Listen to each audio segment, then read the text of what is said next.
আওয়ামী লীগ দেশের উন্নয়ন আর বিএনপি জোট সম্পদ নষ্ট করে বললেন প্রধানমন্ত্রী। গণভবনে ভিডিও কনফারেন্সের মাধ্যমে চট্টগ্রাম রেলওয়ের উন্নয়নে দুটি প্রকল্পের উদ্বোধন। ঢাকার ধামরাইয়ে বাস প্রাইভেট কারের মুখোমুখি সংঘর্ষে একই পরিবারের 5 জন সহ 7 জন নিহত। সিরাজগঞ্জ সহ দেশের বিভিন্ন স্থানে সড়ক দুর্ঘটনায় মারা গেছে আরও 9 জন। কুষ্টিয়ায় গোপন বৈঠকের সময় জামায়াত শিবিরের 16 নেতাকর্মী আটক। হাতবোমা, বিপুল পরিমাণ বিস্ফোরক, লিফলেট উদ্ধার। এবং চট্টগ্রামে প্রচারণায় প্রাধান্য পাচ্ছে জলাবদ্ধতা সমস্যা। দূরীকরণে নানা পরিকল্পনার কথা শোনাচ্ছেন প্রার্থীরা। মাস্টার প্ল্যান বাস্তবায়নের তাগিদ।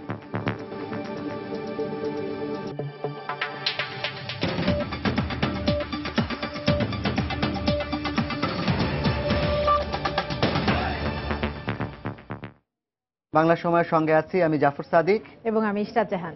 প্রধানমন্ত্রী শেখ হাসিনা বলেছেন, আওয়ামী লীগ ক্ষমতায় আসলে দেশের উন্নয়ন করে, আর বিএনপি জামায়াত জোট দেশের সম্পদ নষ্ট করে। বিকেলে গণভবনে চট্টগ্রামের ডুয়েল গেজ ডাবল লাইন নির্মাণের ভিত্তিপ্রস্তর স্থাপন এবং চট্টগ্রাম স্টেশনের রিমডেলিং এর উদ্বোধনী অনুষ্ঠানে তিনি বক্তব্য রাখেন। মানুষকে মারা, পুড়িয়ে মারা এবং সেই তাণ্ডব গত 3টি মাস ধরে দেশের মানুষ দেখেছে। কোনো সৃষ্টি করতে পারেনি, ধ্বংস করতে পারে। আমরা আওয়ামী লীগ মানুষের কল্যাণ করি, আর বিএনপি জামাতকে সাথে নিয়ে যারা আমাদের স্বাধীনতা চায়নি, স্বাধীনতা বিরোধী ছিল, যুদ্ধ অপরাধী ছিল, তাদেরকে নিয়ে সরকার গঠন করে এদেশকে ধ্বংসের দিকেই ঠেলে নিয়েছে। সরকারে থাকলেও মানুষ মেরেছে, আবার এখন বিরোধী দলে এখনো মানুষ হত্যা করে যাচ্ছে। উন্নয়নের কোনো কাজ না করলেও দেশকে একটা দুর্নীতি, সন্ত্রাস, জঙ্গিবাদ, মানুষ খুন করা, মুক্তিযোদ্ধাদের হত্যা করা, এই কাজগুলি করে গিয়েছিল। এটাই হচ্ছে দুর্ভাগ্য যে যারা যুদ্ধ অপরাধীদের বিচার জাতিপিতা শুরু করেছিলেন, সেই বিচার বন্ধ করে দিয়ে তাদেরকে মুক্ত করা এবং তাদের রাজনৈতিক অধিকার ফিরিয়ে দেওয়া, ভোটের অধিকার ফিরিয়ে দেওয়া, অর্থাৎ মুক্তিযুদ্ধের চেতনা বিরোধী কর্মকাণ্ড করে যায়।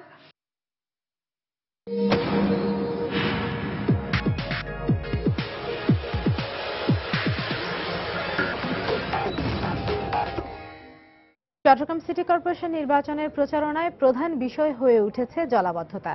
দীর্ঘদিনের এই সমস্যা নিয়ে নগরবাসী ভীষণ ক্ষুব্ধ, আর প্রার্থীরাও জলাবদ্ধতা থেকে মুক্তির আশ্বাস দিয়ে নির্বাচনী বৈতরণী পার হওয়ার চেষ্টা করছেন।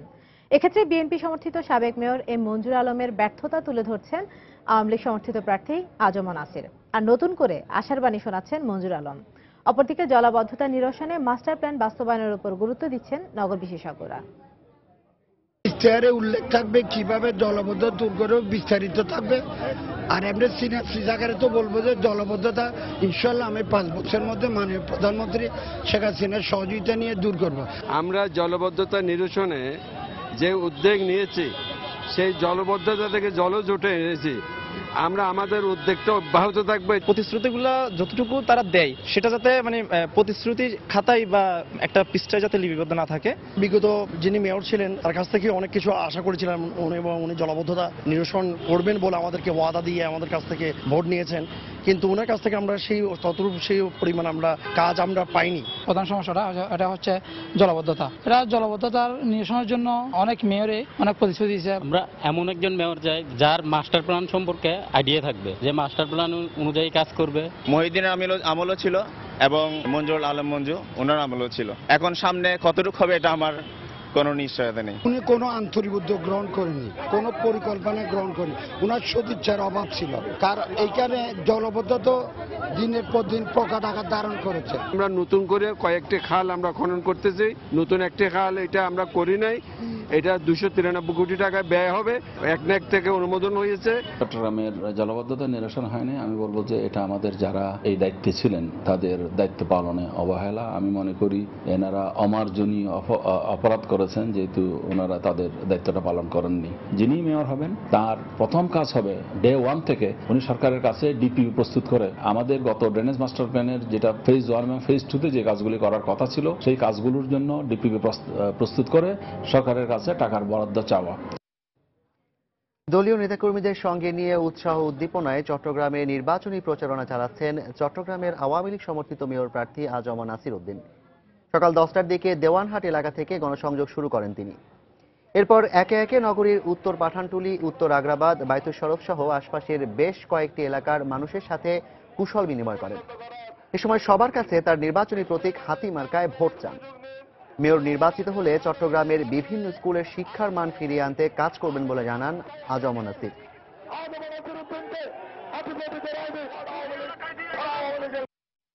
চট্টগ্রামবাসীর ভোটে নির্বাচিত হলে আমি অভিভাবকদের সাথে বসবো এবং শিক্ষক মন্ডলী যারা পাঠদান করবেন ওরা যাতে মানসম্পন্ন শিক্ষক আমি নিয়োগ দেওয়ার জন্য আন্তরিক উদ্যোগ গ্রহণ করবেন ইনশাল্লাহ। সিটি কর্পোরেশন নির্বাচনের আগেই আবারও সেনাবাহিনী মোতায়েনের দাবি জানিয়েছেন চট্টগ্রাম নগর বিএনপি সভাপতি আমির খসরু মাহমুদ চৌধুরী। সকালে নগরের মেহেদীবাগের নিজ বাসায় সংবাদ সম্মেলন করে সাংবাদিকদের একথা বলেন তিনি। সেনাবাহিনী মোতায়েনের প্রয়োজনীয়তা আছে এবং আমি মনে করি শুধু নির্বাচনের দিন নয়, নির্বাচনের কয়েকদিন আগে থেকেই সেনাবাহিনী মোতায়েনের প্রয়োজনীয়তা আছে। নতুবা এই সমস্ত সন্ত্রাসী বাহিনীর যারা দখল করে আজকে এখনো আমি বলছি যেখানে আমরা যেতেও পারছে না আমাদের প্রার্থী, এদের কর্মকাণ্ড যদি আপনি বন্ধ করতে চান, প্রতিহত করতে চান, তাহলে কিন্তু সেনাবাহিনী ছাড়া আমার মনে হচ্ছে এটা করা সম্ভব হবে না। দর্শক, আমরা আগেই জানিয়েছি গণভবনে ভিডিও কনফারেন্সের মাধ্যমে চট্টগ্রামের ডুয়েল গেজ ডাবল লাইন নির্মাণের ভিত্তিপ্রস্তর স্থাপন এবং চট্টগ্রাম স্টেশনের রিমডেলিং এর উদ্বোধনী অনুষ্ঠানে বক্তব্য রাখছেন প্রধানমন্ত্রী শেখ হাসিনা। আবারও আমরা সরাসরি চলে যাচ্ছি সেখানে। শুরু করে অন্য যারা যখন যেটা হুকুম দিয়েছে সেটা করবার জন্য ছুটে গেছে, কিন্তু দেশের জন্য কোনটা প্রয়োজন সেটা চিন্তা করেনি।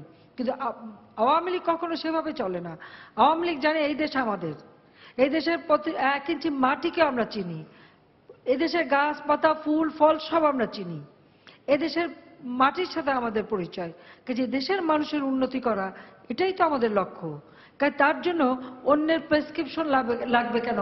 আমাদের নিজস্ব পরিকল্পনা, নিজস্ব চিন্তা থাকবে, নিজস্ব একটা লক্ষ্য থাকবে, নিজস্ব একটা দিক দর্শন থাকবে। সেই জন্য আমরা ভিশন 2021 ঘোষণা দিয়েছি এবং এবারে আমাদের ইস্তেহারে দিয়েছি 2041 সালের মধ্যে বাংলাদেশ দক্ষিণ এশিয়ায় উন্নত দেশ হবে। আর যেহেতু 2021 সালে আমরা আমাদের স্বাধীনতার সুবর্ণ জয়ন্তী পালন করব, এই সুবর্ণ জয়ন্তী আমরা পালন করতে চাই দারিদ্র্যমুক্ত বাংলাদেশ হিসেবে, ক্ষুধামুক্ত বাংলাদেশ হিসেবে। আমাদের হাতে কিন্তু সময় খুব কম। কাজে আমাদের যত উন্নয়নের কর্মসূচি আমরা নিয়েছি, ষষ্ঠ পরিকল্পনা, পঞ্চবার্ষিকী পরিকল্পনা প্রায় সমাপ্তির পথে, সপ্তম পঞ্চবার্ষিক পরিকল্পনা প্রণয়নের কাজ শুরু হয়ে গেছে। তাছাড়া প্রেক্ষিত পরিকল্পনা যেটা একেবারে 2020 সাল পর্যন্ত আমরা একটা দীর্ঘমেয়াদী পরিকল্পনা নিয়ে চলছি, এগুলি বাস্তবায়নের মাধ্যমে বাংলাদেশকে আমরা একটি মধ্যম আয়ের দেশে উন্নীত করতে পারবো, যাতে আমাদের স্বাধীনতার সুবর্ণ জয়ন্তী এদেশের মানুষ উদযাপন করবে। এখানে কোনো ক্ষুধা, দারিদ্র, কষাঘাত থাকবে না, প্রত্যেকটা মানুষ উন্নত জীবন পাবে। আমাদের উন্নয়নের সবথেকে বড় অর্জন যে আমরা আয়ের বৈষম্য, অর্থাৎ গ্রামের একটা সাধারণ মানুষের আয়ের সাথে আমাদের শহর ভিত্তিক যে উন্নয়ন, তার মধ্যে যে একটা বিরাট দূরত্ব এবং বৈষম্য ছিল, সেই বৈষম্যকে আমরা কমিয়ে আনতে সক্ষম হয়েছি। বরং গ্রামীণ অর্থনীতিকে আমরা বেশি সহযোগিতা দিচ্ছি। আমাদের কৃষক মাত্র 10 টাকায় ব্যাংক অ্যাকাউন্ট খুলতে পারে। সব রকমের সহযোগিতা ভর্তুকি আমরা দিয়ে যাচ্ছি। আমাদের আজকে ফসল উৎপাদন করে বাংলাদেশকে আজকে ভিক্ষা চেয়ে চলতে হয় না। আমরা বরং এখন আমাদের ফসল উৎপাদন করে আমরা মোটা চাল বিদেশে রপ্তানিও করতে পারি, সেই যোগ্যতাও বাংলাদেশ অর্জন করেছে। কিন্তু এইভাবে আমরা পারবো। বাংলাদেশ আজকে মৎস্য উৎপাদনে, মিষ্টি পানির মাছ উৎপাদনে 4র্থ স্থান অধিকার করে আছে, ধান উৎপাদনে 4র্থ স্থান অধিকার করে আছে। কাজে এভাবে প্রত্যেকটা ক্ষেত্রেই আমরা একটা উন্নয়নের দিকে এগিয়ে যাচ্ছি। বিশ্বে আজকে বাংলাদেশ উন্নয়নের রোল মডেল। যে মুহূর্তে বাংলাদেশ সারা বিশ্বে একটা সম্মান পেয়েছিল, যে একটা সম্মান যে বাংলাদেশই একটা দৃষ্টান্ত সমগ্র বিশ্বের কাছে, সেই মুহূর্তে খালেদা জিয়া শুরু করলো জ্বালাও পোড়াও, সেই মুহূর্তে শুরু করলো মানুষ খুন করা, এবং সারা বিশ্বের কাছে বাংলাদেশের একটা বদনাম ছড়িয়ে দেওয়া। কেন? একটাই কারণ, এদেশের স্বাধীনতা বিশ্বাস করে না, সাধারণ মানুষের কল্যাণে বিশ্বাস করে না। মানুষের জন্য দুর্ভাগ্য সৃষ্টি করা, মানুষের দুর্ভাগ্য সৃষ্টি করাই তার ইচ্ছা, কল্যাণ করা না। কাজে আমরা এই দেশকে উন্নত করব, এই সমস্ত বাধা দিয়ে বাংলাদেশের অগ্রযাত্রা কেউ ঠেকাতে পারবে না ইনশাআল্লাহ। কারণ বাংলাদেশের মানুষ আমাদের সাথে আছে, জনগণ আমাদের সাথে আছে এবং আমাদের সর্বস্তর সকলেই এবার যেভাবে কাজ করেছে, আমাদের আইন শৃঙ্খলা রক্ষাকারী সংস্থা থেকে শুরু করে, প্রশাসন থেকে শুরু করে, ব্যবসায়ী মহল থেকে শুরু করে, আমাদের ছাত্র শিক্ষক থেকে শুরু করে, আমাদের কৃষক, প্রত্যেকে এই প্রতিকূল অবস্থার মধ্যে যার যার দায়িত্ব সুষ্ঠুভাবে পালন করেছে বলেই আমাদের অগ্রযাত্রা ব্যাহত হয় নাই এবং ইনশাল্লাহ হবেও না। বাংলাদেশ এগিয়ে যাচ্ছে, বাংলাদেশ এগিয়ে যাবে। বাংলাদেশের উন্নতি করে এই দেশকে আমরা জাতির পিতার স্বপ্নের সোনার বাংলা হিসেবে অবশ্যই আমরা প্রতিষ্ঠা করব।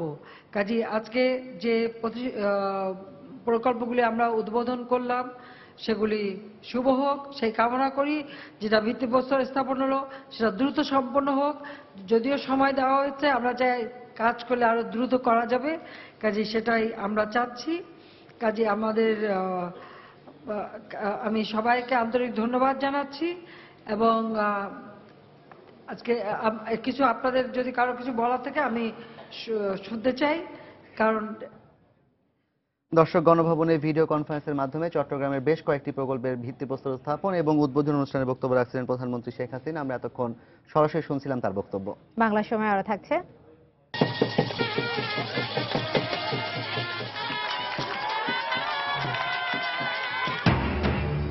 নরসিংদীতে হয়ে গেল গ্রাম বাংলার ঐতিহ্যবাহী লাঠি খেলা। হারিয়ে যাওয়া এই খেলা দেখতে দর্শকদের উপচে পড়া ভিড়। ঢাকা ধামরাইয়ে মর্মান্তিক এক সড়ক দুর্ঘটনায় একই পরিবারের 5 জন সহ 7 জন নিহত হয়েছেন। এ সময় আহত হয়ে হাসপাতালে ভর্তি আছেন 3 জন। এদিকে সিরাজগঞ্জে 4 জন সহ দেশের বিভিন্ন স্থানে সড়ক দুর্ঘটনায় মারা গেছেন আরও 9 জন। জেলা প্রতিনিধিদের পাঠানো তথ্য ছবি নিয়ে ডেস্ক রিপোর্ট। মানিকগঞ্জে একটি বিয়ের অনুষ্ঠানে যাওয়ার পথে মর্মান্তিক সড়ক দুর্ঘটনায় প্রাণ হারাতে হলো শেখ মানোয়ার হোসেনের পুরো পরিবারকে। পুলিশ জানায় দুপুরে ঢাকা আরিচা মহাসড়কের ধামরাইয়ের বাধুলি এলাকায় মানিকগঞ্জগামী একটি প্রাইভেট কারের সঙ্গে বিপরীত দিক থেকে আসা সোহাগ ও পদ্মা লাইনের 2টি বাসের মুখোমুখি সংঘর্ষ হয়। এতে ঘটনাস্থলেই মানোয়ার হোসেন, তার স্ত্রী ও সন্তান সহ 4 জনের মৃত্যু হয়। এ সময় আহতদের উদ্ধার করে মানিকগঞ্জ সদর হাসপাতালে নেওয়া হলে 2 শিশু সহ আরও 3 জনের মৃত্যু হয়। মারার পরে আর সোয়াগ মারতে মনে করেন ড্রাইভারের ডাইন সাইড মাইরা প্রাইভেটে দিয়ে ঘুরে গেছে গা আর পতলানো শেষ হয়ে গেছে আর সোয়াগ একবার ব্রেক করে একবার স্লিপ করে গাড়ি শুরু করছে। 4 জন বার করছি, 4 জন বার করার পরে ঠিক আছে একটা বেটা মানুষ বাড়াইছে, তারপরে একটা মহিলা বাড়াইছে আর 3টা আছে পুরো পুলা পুলা হাসপাতালে নিয়ে গেছে, 2 জন মৃত বার গেছে। গুরুতর আহত অবস্থায় 5 জনকে মানিকগঞ্জ সদর হাসপাতালে প্রেরণ করা হয়। মানিকগঞ্জ সদর হাসপাতালে আসলে পরে ওখানে 3 জন মারা যায় এবং একজনকে গুরুতর অবস্থায় ঢাকা প্রেরণ করলে পারে পথমধ্যে সেও মারা যায়। এদিকে সিরাজগঞ্জে বাস ও ট্রাকের মুখোমুখি সংঘর্ষে মারা গেছেন 4 জন। ভোরে বানিয়াগাতি এলাকায় ঢাকাগামী একটি বাসের সঙ্গে উল্টো দিক থেকে আসা একটি ট্রাকের সংঘর্ষ হয়। এতে ঘটনাস্থলেই 3 জন নিহত হন। খবর পেয়ে আহত 20 জনকে উদ্ধার করে সিরাজগঞ্জ জেনারেল হাসপাতালে পাঠায় পুলিশ। পরে সেখানে মারা যান আরও 1 জন। এছাড়া সিলেট, ময়মনসিংহ, বগুড়া ও টাঙ্গাইলে আলাদা সড়ক দুর্ঘটনায় মারা গেছেন আরও 5 জন। সময় সংবাদ, ঢাকা। কুষ্টিয়ার মিরপুরে বিপুল পরিমাণ বিস্ফোরক দ্রব্যসহ জামায়াত শিবিরের 16 নেতাকর্মীকে আটক করেছে পুলিশ। এ সময় 6টি হাতবোমা ও জিহাদি লিফলেট উদ্ধার করা হয়েছে। পুলিশ জানায় জামায়াত শিবিরের গোপন বৈঠক চলছে এমন খবরের ভিত্তিতে দুপুরে শহরের দারুস সালাম একাডেমি কাওয়াতুল ইসলামী আদর্শ স্কুল অভিযান চালানো হয়। এ সময় স্কুলের 3য় তলার একটি কক্ষ থেকে 16 জনকে আটক করে পুলিশ। পরে কক্ষটিতে তল্লাশি চালিয়ে উদ্ধার করা হয় 6টি হাতবোমা, বিপুল পরিমাণ বিস্ফোরক, জিহাদি ব্যানার ও সরকার বিরোধী লিফলেট। আটককৃত জামায়াত শিবির কর্মীরা বড় ধরনের নাশকতার জন্য গোপন বৈঠক করছিল বলে জানিয়েছে পুলিশ। বেশ কিছু জামাত এবং শিবিরের কর্মীরা গত রাত থেকে আনাগোনা করছে এবং তারা একটা গোপন বৈঠক করছে, এরকম একটা তথ্য ওনার কাছে আসে বিশ্বস্ত সূত্রে। রেড দেওয়ার পর ওখানে বেশ কিছু বিস্ফোরক দ্রব্য এবং লিফলেট, ব্যানার এগুলো সহ আমরা এগুলো জব্দ সহ তাদেরকে গ্রেপ্তার করি। ঢাকা বিশ্ববিদ্যালয় ক্যাম্পাসে নারী লাঞ্ছিতের ঘটনায় ময়মনসিংহ ও রংপুরে বিক্ষোভ মিছিল ও মানববন্ধন করেছে সর্বস্তরের মানুষ। সকালে ময়মনসিংহে সরকারি আনন্দমোহন কলেজ থেকে একটি বিক্ষোভ মিছিল নিয়ে প্রধান সড়ক প্রদক্ষিণ করা হয়। পরে টাউন হল মোড়ে মানববন্ধনে ছাত্র ইউনিয়নের নেতাকর্মীরা ছাড়াও বিভিন্ন শিক্ষা প্রতিষ্ঠানের শিক্ষক শিক্ষার্থীরা অংশ নেন।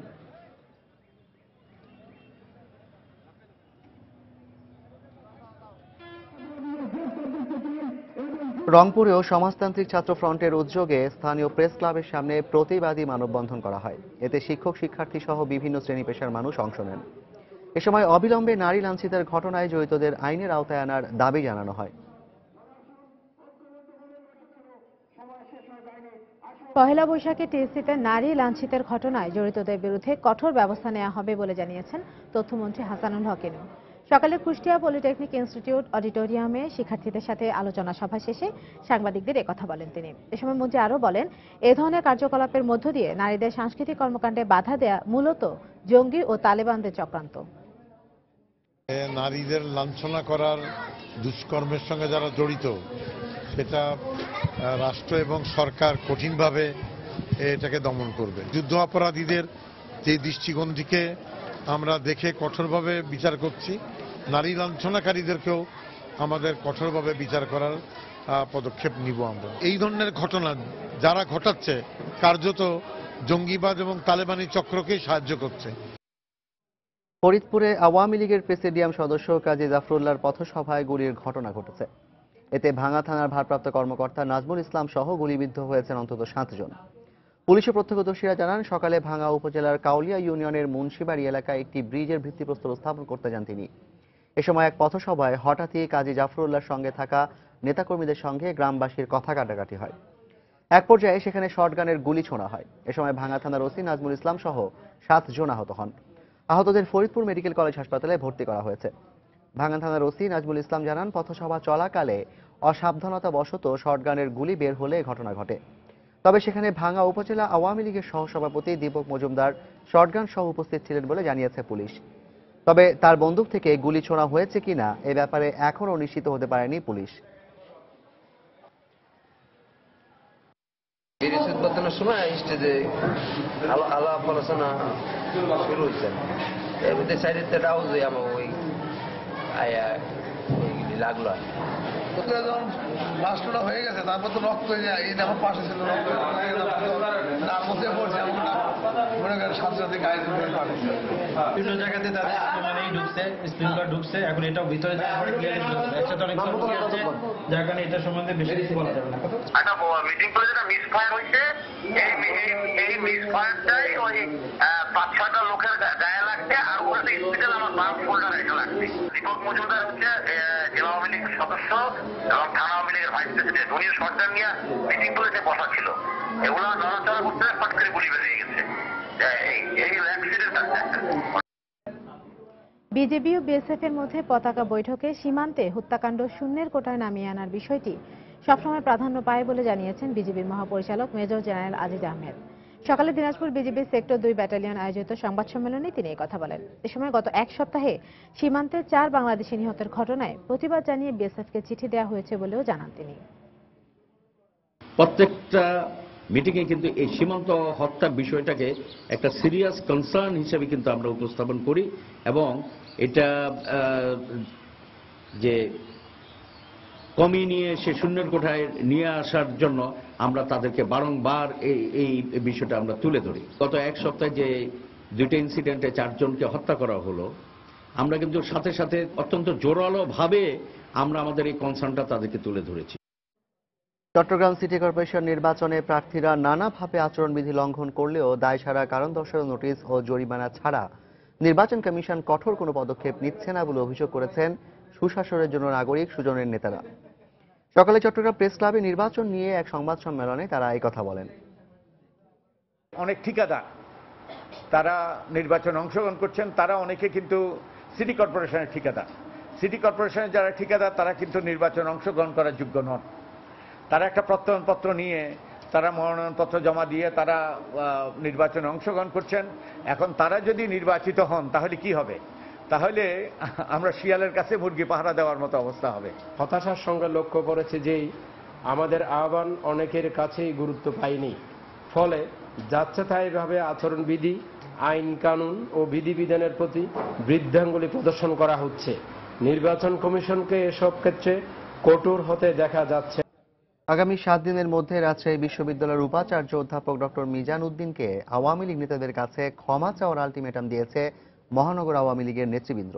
দুপুরে মহানগর আওয়ামী লীগের সহ সভাপতি মাহফুজুল আলম লোটন দলীয় কার্যালয়ে আয়োজিত সংবাদ সম্মেলনে উপাচার্যের বিরুদ্ধে অশোভন আচরণের অভিযোগ করেন। উপাচার্য প্রফেসর ডাক্তার মিজানুদ্দিন কাছে তার অনিয়ম দুর্নীতি সম্পর্কে প্রতিবাদ জানালে তিনি হঠাৎ করেই রেগে যান এবং রাজশাহী মহানগর আওয়ামী লীগের নেতৃবৃন্দ সিনিয়র নেতৃবৃন্দের সাথে অসংযমমূলক আচরণ করেন। এই মতো অবস্থায় আগামী 7 দিনের মধ্যে রাজশাহী বিশ্ববিদ্যালয়ের উপাচার্য প্রফেসর ডাক্তার নিজামুদ্দিনের রাজশাহী মহানগর আওয়ামী লীগের নেতৃবৃন্দের নিকট ক্ষমা প্রার্থনা না করলে তাহার পদত্যাগের দাবিতে আন্দোলন কর্মসূচি ঘোষণা করা হবে। হঠাৎ করে গরম বেড়ে যাওয়ায় শরীয়তপুরে ডায়রিয়া আক্রান্ত রোগীর সংখ্যা বেড়েছে। গতকাল সকাল 9টা থেকে আজ সকাল 9টা পর্যন্ত 24 ঘন্টায় সদর হাসপাতালে ডায়রিয়ায় আক্রান্ত হয়ে শিশু বৃদ্ধ সহ ভর্তি হয়েছেন মোট 31 জন। জেলার 6টি উপজেলা স্বাস্থ্য কমপ্লেক্স ও সদর হাসপাতালে এখন পর্যন্ত শতাধিক রোগী চিকিৎসা নিয়েছেন। চিকিৎসকরা জানিয়েছেন, হাসপাতালে সিটের তুলনায় রোগীর সংখ্যা বেশি হওয়ায় হিমশিম খেতে হচ্ছে তাদের।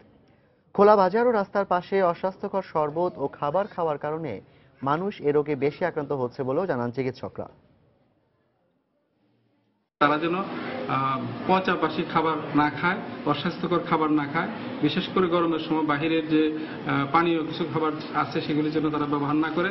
শিশুদের বেলাও একই কথা, ডায়রিয়া শুরু হওয়ার সঙ্গে সঙ্গে তারা নিকটস্থ হাসপাতালে অথবা কমপক্ষে খাবার স্যালাইন শুরু করে তারা আমাদের কাছে চলে আসবে। শান্তি চুক্তি বাস্তবায়নের যে অঙ্গীকার সরকার করেছে তা অবশ্যই পালন করা হবে বলে মন্তব্য করেছেন সড়ক পরিবহন ও সেতুমন্ত্রী ওবায়দুল কাদের। সকালে বান্দরবানের কেরানীহাট সড়কে হাঙর ব্রিজ পরিদর্শন শেষে তিনি কথা বলেন। শান্তি চুক্তির আগের পার্বত্য চট্টগ্রাম বা 3 পার্বত্য জেলা আর এখনকার রাঙ্গামাটি, বান্দরবন, খাগড়াছড়ি উন্নয়ন অগ্রগতি মিলিয়ে দেখুন, তাহলে কি অগ্রগতি হচ্ছে না? এখানে কোনো ডেডলাইন দেওয়ার কোনো প্রয়োজন নেই। সরকার যে অঙ্গীকার করেছে অক্ষরে অক্ষরে আমরা এই অঙ্গীকার পূরণ। ময়মনসিংহে অনুষ্ঠিত হলো বাংলাদেশ শিক্ষক সমিতির প্রতিনিধি সম্মেলন। দুপুরে শহরের সিটি কলেজিয়েট স্কুলে এ সম্মেলন অনুষ্ঠিত হয়। এতে ধর্মমঞ্চে অধ্যক্ষ মতিউর রহমান, শিক্ষক সমিতির সভাপতি মোহাম্মদ আজিদুল ইসলাম সহ অন্য শিক্ষক নেতারা বক্তব্য রাখেন। এতে জেলার 13টি উপজেলার বিভিন্ন প্রতিষ্ঠানের শিক্ষকরাও অংশ নেন। এ সময় স্বতন্ত্র বেতন স্কেল সহ বিভিন্ন দাবি জানান শিক্ষক নেতারা। নাটোরে সড়ক দুর্ঘটনা রোধে র্যালি ও সমাবেশ করেছে নিরাপদ সড়ক চাই আন্দোলন নামে একটি সংগঠন। সকালে সংগঠনের চেয়ারম্যান ইলিয়াস কাঞ্চনের নেতৃত্বে শহরের কানাইখালী মাঠ থেকে র্যালিটি বের করা হয়। পরে শহরের গুরুত্বপূর্ণ সড়ক ঘুরে কনফারেন্স সেন্টারে সড়ক দুর্ঘটনা রোধে করণীয় বিষয় নিয়ে আলোচনা করা হয়। এ সময় প্রায় 1.5 শতাধিক চালক এই কর্মসূচিতে অংশ নেন।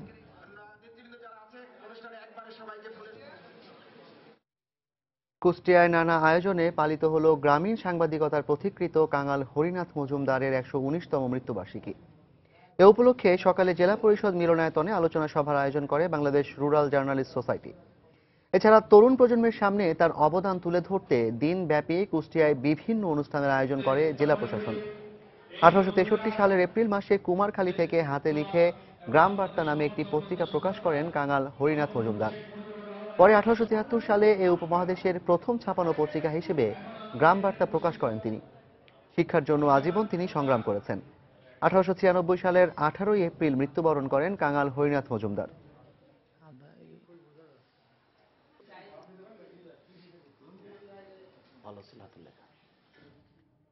বেনাপোলে সীমান্তবর্তী গ্রাম থেকে একটি বড় মেছো বাঘ উদ্ধার করেছে পুলিশ। ভোরে ধান্যখোলা গ্রাম থেকে বাঘটিকে উদ্ধার করা হয়। পুলিশ ও স্থানীয়রা জানায় বাঘটি প্রায় লোকালয়ে এসে হাঁস, মুরগি ও ছাগল ধরে নিয়ে যেত।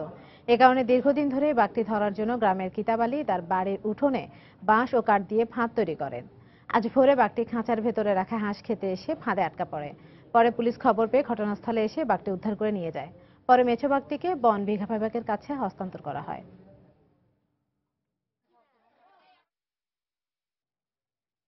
গ্রাম বাংলার ঐতিহ্যবাহী এক খেলা হলো লাঠি খেলা, যা একসময় সাধারণ মানুষের অন্যতম বিনোদনের মাধ্যমও ছিল। বাঙালি জাতির সংস্কৃতির ঐতিহ্যের অংশ ওই লাঠি খেলার আয়োজন এখন প্রায় নেই বললেই চলে। এর মাঝেও হঠাৎ কোথাও কোথাও চোখে পড়ে যায় এমন লাঠি খেলার। এমনই এক লাঠি খেলার আয়োজন হয়ে গেল নরসিংদীর মনোহরদীতে। নরসিংদী থেকে কাউসার আহমেদের ছবিতে আশিকুর রহমান পিয়ালের পাঠানো তথ্য নিয়ে ডেস্ক রিপোর্ট। প্রস্তুতি নিচ্ছে লাঠি খেলার দলগুলো। হারিয়ে যাওয়া গ্রাম বাংলার এই খেলাটি এখনো বেঁচে আছে এই লাঠিয়ালদের হাত ধরে। তাদের খেলা রয়েছে একেবারে নিজস্ব ঢং, যা অনুশীলনেরই অংশ। আর এই লাঠিয়ালরাই প্রায় আড়াই যুগ ধরে দেশের বিভিন্ন স্থানে ঘুরে ঘুরে দেখাচ্ছেন তাদের এই খেলার প্রতিভা। বাংলা নববর্ষের বরণ উপলক্ষে মনোহরদী উপজেলা প্রশাসন আয়োজন করে এই লাঠি খেলার। শুধু লাঠি খেলা নয়, গ্রামীণ অনেক খেলারই আয়োজন ছিল এই উৎসবে, যা দেখতে মনোহরদীতে আশপাশের গ্রামের হাজারো মানুষ এসে ভিড় করেন। আজকে প্রথম আমি এই লাঠি খেলাটা দেখতেছি, আমার কাছে খুবই ভালো লাগতেছে। আমাদের পরবর্তী জেনারেশনকে এটা লালন করতে হবে, কারণ এটা আমাদের গ্রাম বাংলার ঐতিহ্য। অত্যন্ত ভালো লাগছে আজকে যে আমরা গ্রাম বাংলার একটি ঐতিহ্যবাহী খেলাকে আজকে এখানে দেখতে পাচ্ছি।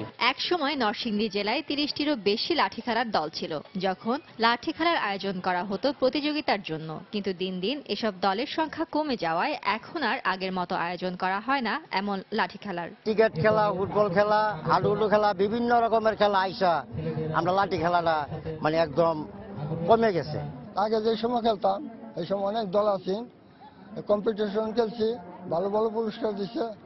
আস্তে আস্তে আস্তে আস্তে এটা কমে আসে। এমন আয়োজনের মাধ্যমে ঐতিহ্যবাহী এই লাঠি খেলা নতুন প্রজন্মের কাছে বেঁচে থাকবে বলে জানালেন আয়োজকরা। সংস্কৃতির অনেক উপাদান কিন্তু আজকে আমরা হারাতে বসেছি। এরকম একটা প্রেক্ষাপটে পয়লা বৈশাখের এই উদযাপনকে সামনে রেখে আমরা কিছু কিছু দিক তুলে আনার চেষ্টা করছি। তারই অংশ হিসেবে লাঠির খেলার আমরা আয়োজন করেছি। গ্রাম বাংলার ঐতিহ্যবাহী এই লাঠি খেলা বাঁচাতে সরকারি পৃষ্ঠপোষকতার পাশাপাশি স্থানীয়দের এগিয়ে আসার আহ্বান জানান খেলোয়াড় ও আয়োজকরা। সময় সংবাদ, নরসিংদী। বাংলা সময়ের এই পর্যায়ে শীর্ষ সংবাদ জানিয়ে দিচ্ছি আরেকবার। আওয়ামী লীগ দেশের উন্নয়ন আর বিএনপি জোট সম্পদ ধ্বংস করে বললেন প্রধানমন্ত্রী। গণভবনে ভিডিও কনফারেন্সের মাধ্যমে চট্টগ্রাম রেলওয়ের উন্নয়নে দুটি প্রকল্পের উদ্বোধন।